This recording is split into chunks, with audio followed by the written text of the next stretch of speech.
friends, welcome to another top 5 video.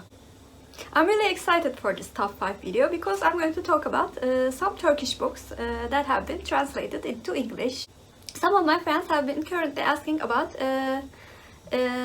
some books that were written by Turkish authors or that are set in Turkey, because they were doing reading around the world challenges, or just wanted to diversify their reading. And I was already thinking of doing this top 5 video. These questions gave me an extra motivation to do this video. I'm actually doing a video series called Turkish Shelves, in which I give my opinion about the Turkish books that I read more in detail.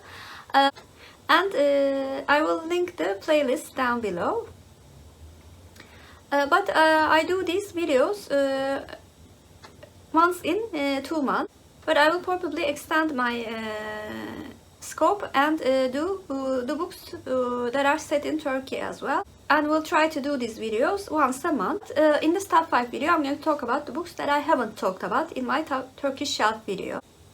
So let's see what are the top 5 books that have been translated into English.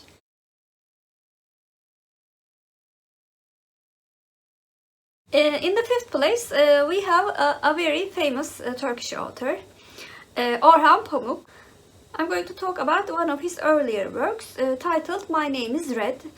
The Turkish title is Benim Adım Kırmızı, which is a direct translation.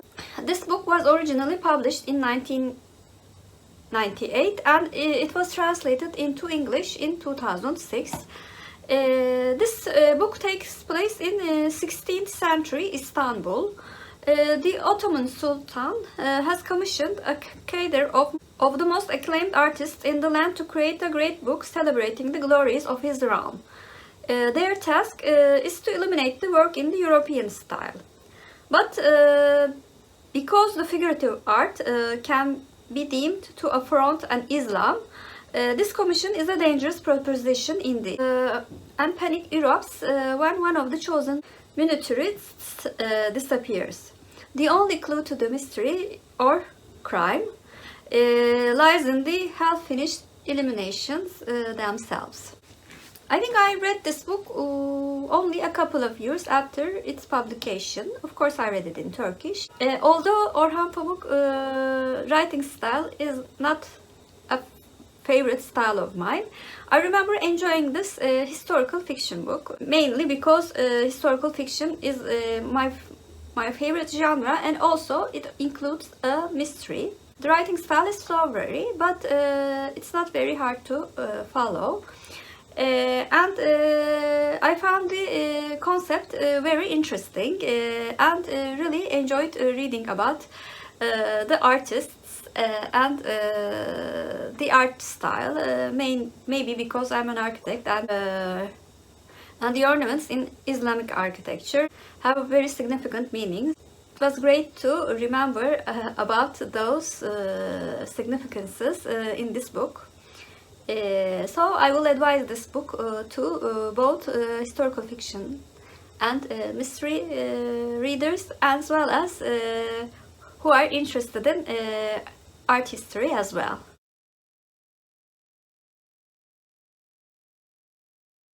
Book in the 4th place is also historical fiction, The Architects Apprentice by Elif Shafak. This book was originally published in 2013 and it was translated into English in 2015. In 1540, 12-year-old Cihan arrives in Istanbul.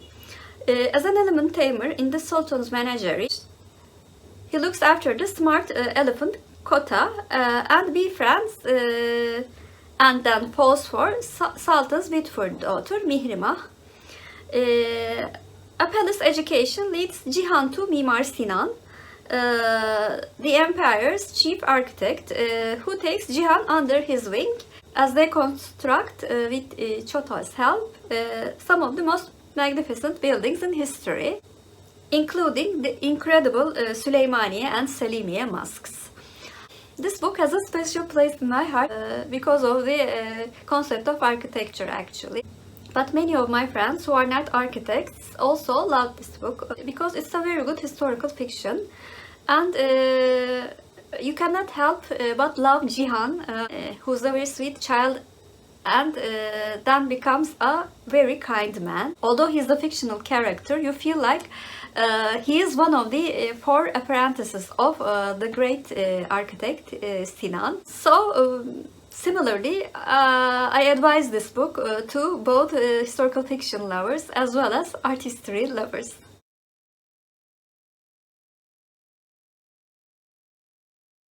The book in the third place is a book that I finished very recently.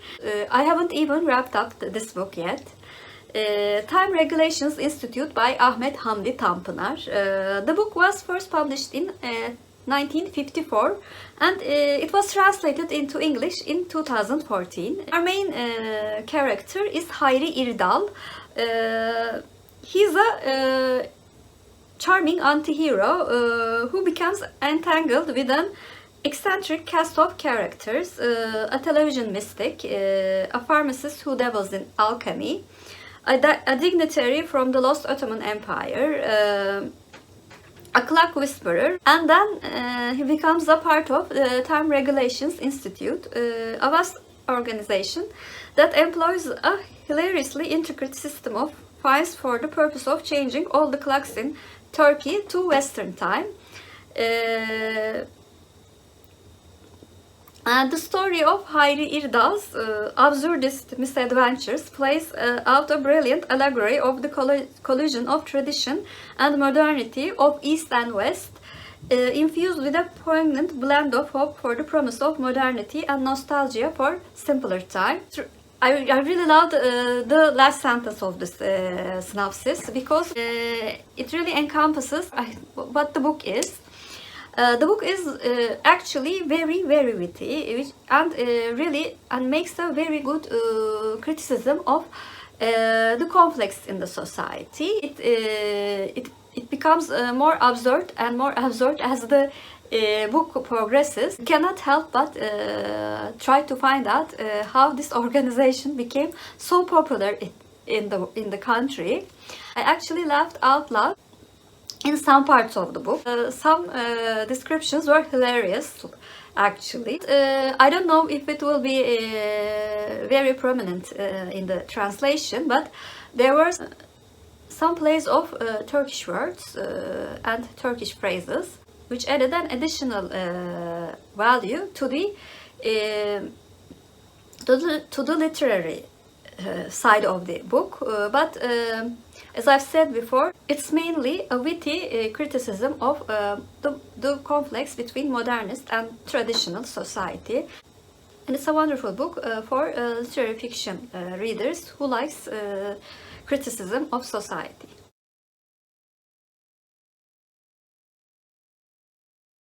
Book in the second place in my list is The Last Train to Istanbul by Ayşe Kulin. This book was originally published in 2002 and translated into English in 2013.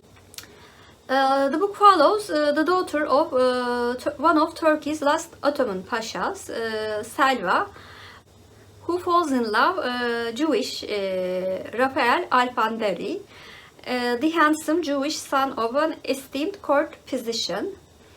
In defiance of their families, they marry and they flee to Paris to build a new life.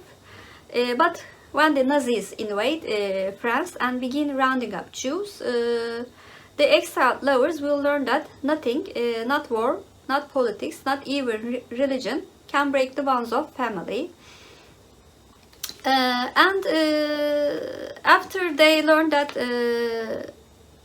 Salva is one of the trapped citizens in France, a handful of brave Turkish diplomats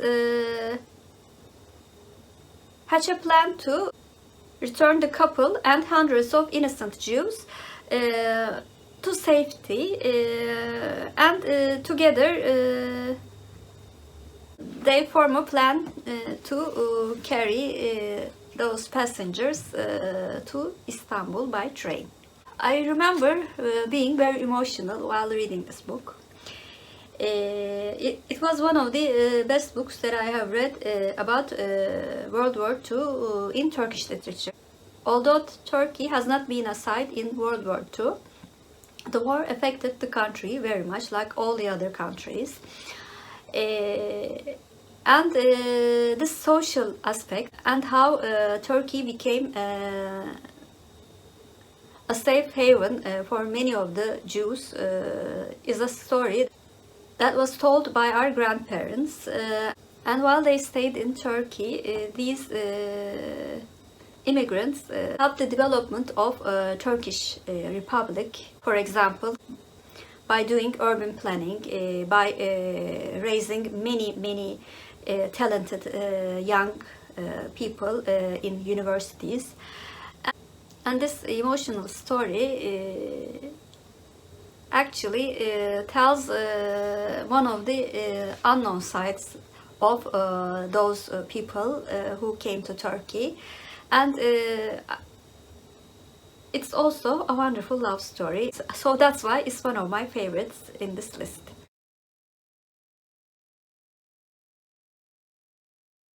My favorite book in this list is Long White Cloud-Gallippoli by Buket Uzuner. This book was originally published in 2001 and translated into English in 2006 as Long White Cloud. And also another translation titled A Gallipoli Soldier's Secret in 2015. The book takes place in two timelines, and in Gallipoli 2000, which is called actually Çanakkale in Turkish, a young New Zealander woman coming to Gallipoli to find the lost grave of her great-grandfather who died in Battle of Gallipoli, and the stunning 85-year-old secret of a Turkish granny strolling in the Gallipoli National Park with her cane. And the second timeline takes place during the First World War in Gallipoli in 1915. A terrifying lesson. Ottoman Lieutenant Ali Osman Bey and Anzac Private Alistair John Taylor teach mankind together. The Goodreads synopsis has a wonderful description of this book actually. It is the story of the great test for mankind that no nation is ready to include in history books. Could the same man be a hero in two conflicting countries in the same war? Or is history a text that can be read linearly? Besides, should history be rewritten? As well as a very interesting story of a soldier who fought in World War I. This book is very emotional. Considers both sides of the war and how it affected all their families, even their great-grandchildren. And the Battle of Gallipoli was one of the deadliest battles in World War I. And many young people from both sides of the war have died in that war. I have visited their graves, both Muslim and Anzac graves, and I remember being very emotional and how so many people have died in a very small plot of land. So it really encompasses the tragedy of war. And also there were some letters involved, and I really like the epistolary style of writing. And this book was everything that I wanted in a historical fiction. It was both emotional, very interesting, and also literary at parts. It is my favorite Turkish translated book I read so far. So those were the top 5 Turkish books that I haven't translated into English. So please comment down below what kind of books would you like me to read for Turkish shelf videos. I'm mostly lean towards historical fiction, as you can guess. But if you want to know specifically about a book that I have read or I haven't read, I would read that book because I really like the interaction that we have through comments. I really want to contribute to BookTube society by being so far the only Turkish booktuber in the international community. So I will be very pleased to read by a request. As usual, if you're a new subscriber, first of all, welcome. And please like and subscribe. Hope to see you very soon. Bye.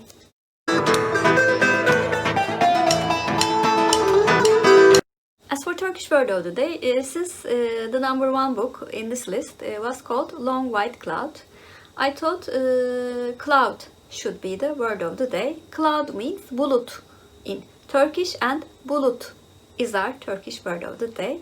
Have a good day.